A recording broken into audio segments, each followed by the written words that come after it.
O podcast que você vai ouvir pode ter cenas fortes. Se possível, ouça com fones de ouvido.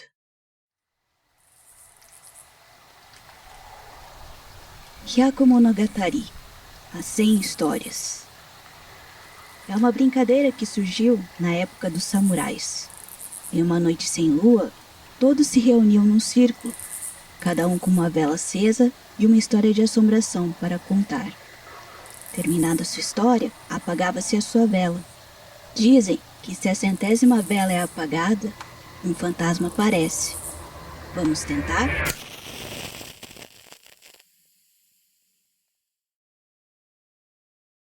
Um conhecido de infância meu, o Ian, ele trabalhava numa empresa grande, farmacêutica, e tinha uma rotina bem ocupada. Mas, por pressão de seus pais, estava preocupado por ainda não ter conseguido uma namorada. Eu já tinha falado para ele que se precisasse da minha ajuda para alguma coisa, eu estava lá. E eis que em breve acabei cumprindo minha promessa. Um amigo seu e colega de trabalho, o Paulo, ele ficou sabendo da situação e decidiu arranjar um encontro às cegas. Depois de ter tirado um pouco de sarro, é claro. Pô, meu querido, se eu soubesse que a situação tava crítica assim, eu tinha dado um jeito antes. Só, por favor, cuidado com o que você vai fazer. Eu não sei se eu aguento outra situação constrangedora. Relaxa, deixa comigo, tá? Eu vou caçar umas pessoas aqui na empresa e eu já te retorno. No final, ficou marcado que seriam 3 homens e 3 mulheres. Eu, o Ian, um quarto rapaz e 3 moças. O Paulo serviria de mediador entre nós. As mulheres se conheciam entre si, mas eu e o Ian não conhecemos o outro cara, muito menos as mulheres. Finalmente, o final de semana chegou e o plano do Paulo foi se desenrolando. Eu e o Ian nos adiantamos um pouco no horário de encontro e ficamos esperando o resto do pessoal na porta do restaurante que o Paulo tinha marcado pra gente. Passaram-se alguns minutos e, enfim, as meninas chegaram. Estavam muito bem vestidas e pareciam tão nervosas quanto a gente. A gente se cumprimentou, entramos para pegar nossa mesa, enquanto ainda faltava o Paulo e o outro cara. Ah, dá uma ligadinha pra ele, vê se tá tudo bem, se ele ainda vem. Uma das moças, a Jéssica, jogou a ideia na roda e o Ian prontamente pegou seu telefone.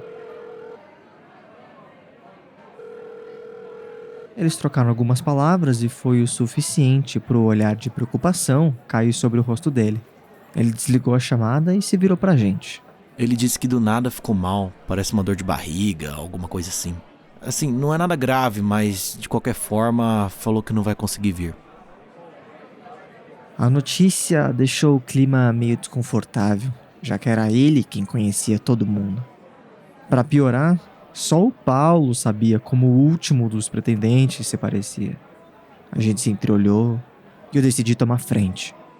Olha, ainda assim acho que a gente pode aproveitar esse espaço legal. Vamos comer umas coisinhas, pedir uns drinks, é sábado, gente. As meninas sorriram e concordaram. O Ian, um pouco mais tímido, foi na minha. O encontro, então, tinha finalmente começado. Uns 10 minutos se passaram, nossas bebidas foram chegando e, quando percebi, no fundo do restaurante tinha uma mesa ocupada apenas por uma pessoa, de costas pra gente, sabe? Ela estava em um canto particularmente pouco iluminado, então era difícil distinguir qualquer característica. O Ian percebeu a presença da pessoa e se virou pra mim. Será que é o outro cara? Vai que ele chegou aqui mais cedo e tava esperando a gente desde o começo. Bom ponto. Quer ir dar uma checada lá? E lá foi ele. Se levantou, pediu licença e caminhou até a última mesa. Eu não consegui ouvir o que eles falaram, mas a pessoa simplesmente se levantou e seguiu o Ian de volta. Então vamos lá. Foi o que ele disse enquanto se sentava. Era uma reação estranha, mas nem deu tempo da gente pensar muito. Afinal, o encontro às cegas ia começar de fato. Os drinks foram vindo mais e mais, e junto com inúmeros petiscos, é claro. Eu acabei prestando muita atenção no rapaz que tinha se juntado a gente. Ele não era desajeitado, mas parecia ser alguém difícil de lidar. Aos poucos, a apatia dele foi estragando o clima, até todo mundo entrar num consenso de que a festa já tinha acabado. Mas há quem diga que ele estava prestes a salvar a noite com a sua oferta. Eu moro na cidade vizinha, então vim de carro. Tem alguém que vai para aquela direção? Se quiser, eu dou uma carona. e lá se consagrava o campeão. Todo o grupo tinha ido ao encontro de trem ou táxi, então não gastar grana com a volta e não ter que ligar para o estado ébrio era a cereja do bolo da noite, sabe? Por sorte, o Ian e a Jéssica moravam na mesma região, meio caminho andado para o destino final do motorista. Assim, então, a viagem de carro de 3 recém-conhecidos começou. A partir daqui, essa é a história que o Ian me contou, semanas depois, do seu ponto de vista.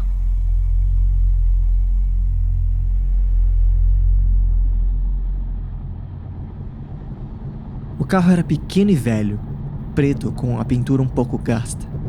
Os 2 passageiros estavam sentados no banco de trás, cada um observando uma janela de cada lado.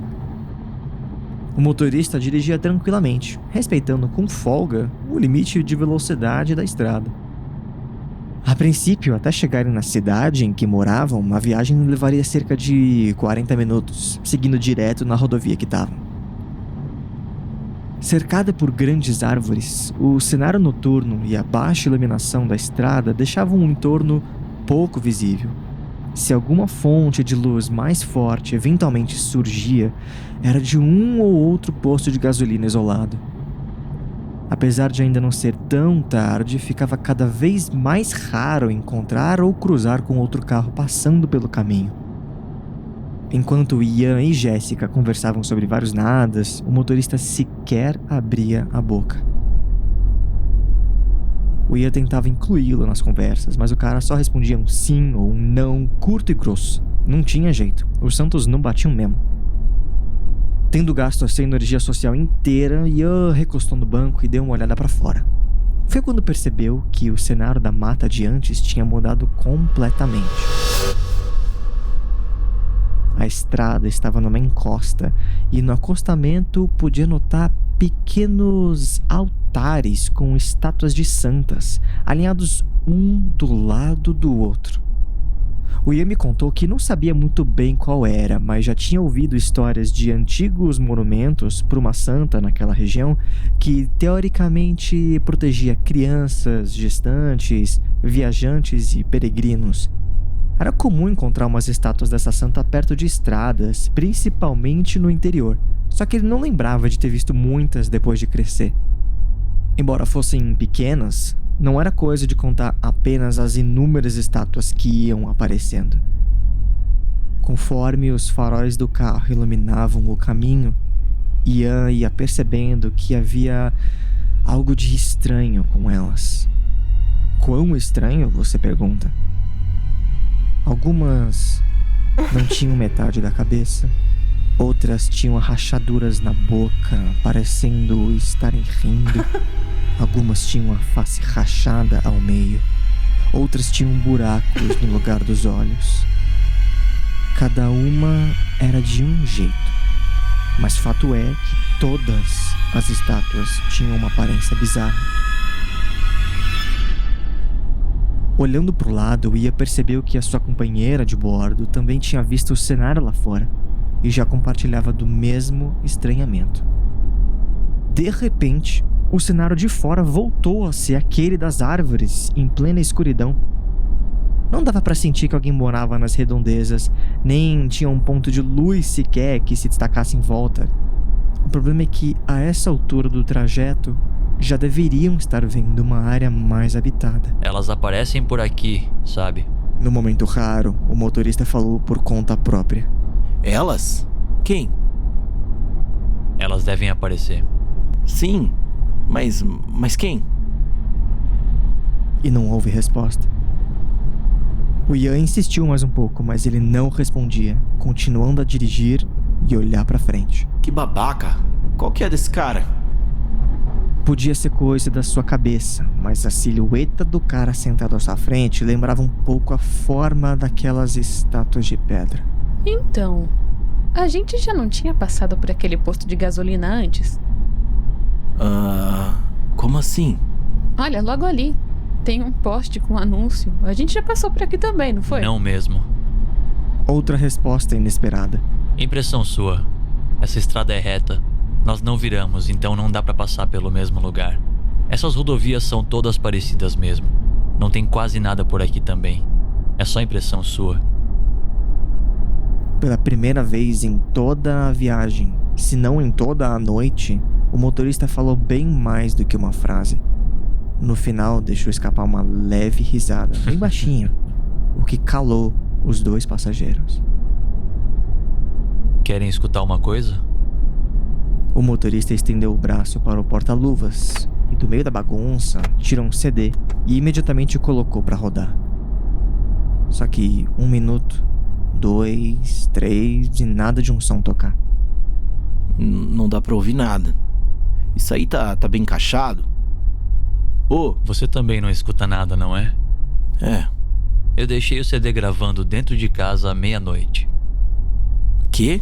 Eu saí e deixei o gravador ligado para registrar os sons de dentro de casa. E por que você fez isso? Porque pensei que, se eu saísse, alguma coisa poderia começar a se manifestar. E aí, talvez, ficasse gravado. Alguma coisa, tipo o quê? Dessa vez, o Ian ficou aliviado pelo rapaz não ter respondido. Talvez fosse até melhor nem conversar mais com ele. O Ian me contava que, nesse ponto, ele já estava suando de nervoso e se sentia super claustrofóbico naquele carro. Chega disso. Eu quero descer. Para esse carro agora. O motorista não fala nada. Caralho, para o carro! Se o cara não parasse, o Ian estava considerando usar da força bruta para fazer alguma coisa. Mas, ao contrário do que se esperava, o carro desacelerou até parar. O motorista, por sua vez, permaneceu calado. Cambaleando, Ian e Jéssica desembarcaram bem rápido. Assim que fecharam as portas, o carro acelerou e seguiu seu caminho em meio à escuridão, deixando-os para trás. Atordoados, eles olharam em volta e logo perceberam uma iluminação mais forte do que tinham visto na estrada. Onde estavam não havia nenhuma estátua de santa, nem encosta, nem árvores escuras. Estavam, na verdade, bem perto do bairro onde houve o encontro. Como é que voltaram para lá? Eles não tinham ficado no carro por pelo menos uns 20 minutos? O Ian nunca me deu uma resposta satisfatória. No outro dia ele ligou de novo pro Paulo, o suposto mediador, que disse o seguinte: Aí, aparentemente, o cara foi até o restaurante, mas se embananou todo com o horário. Chegou um pouco mais de 1 hora antes do combinado e, como não encontrou ninguém, o maluco só voltou pra casa mesmo. Um tempo depois, o Ian teve a oportunidade de percorrer a mesma rodovia que supostamente tinha pego.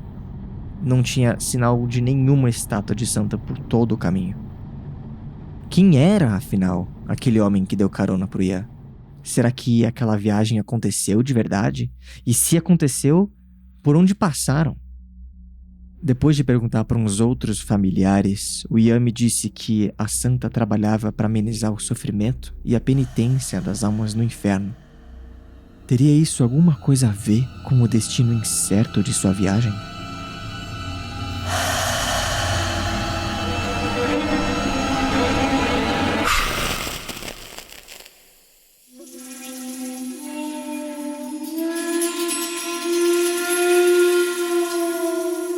Este podcast é uma produção independente, realizada pelo Notso Kawaii em parceria com Kanshou.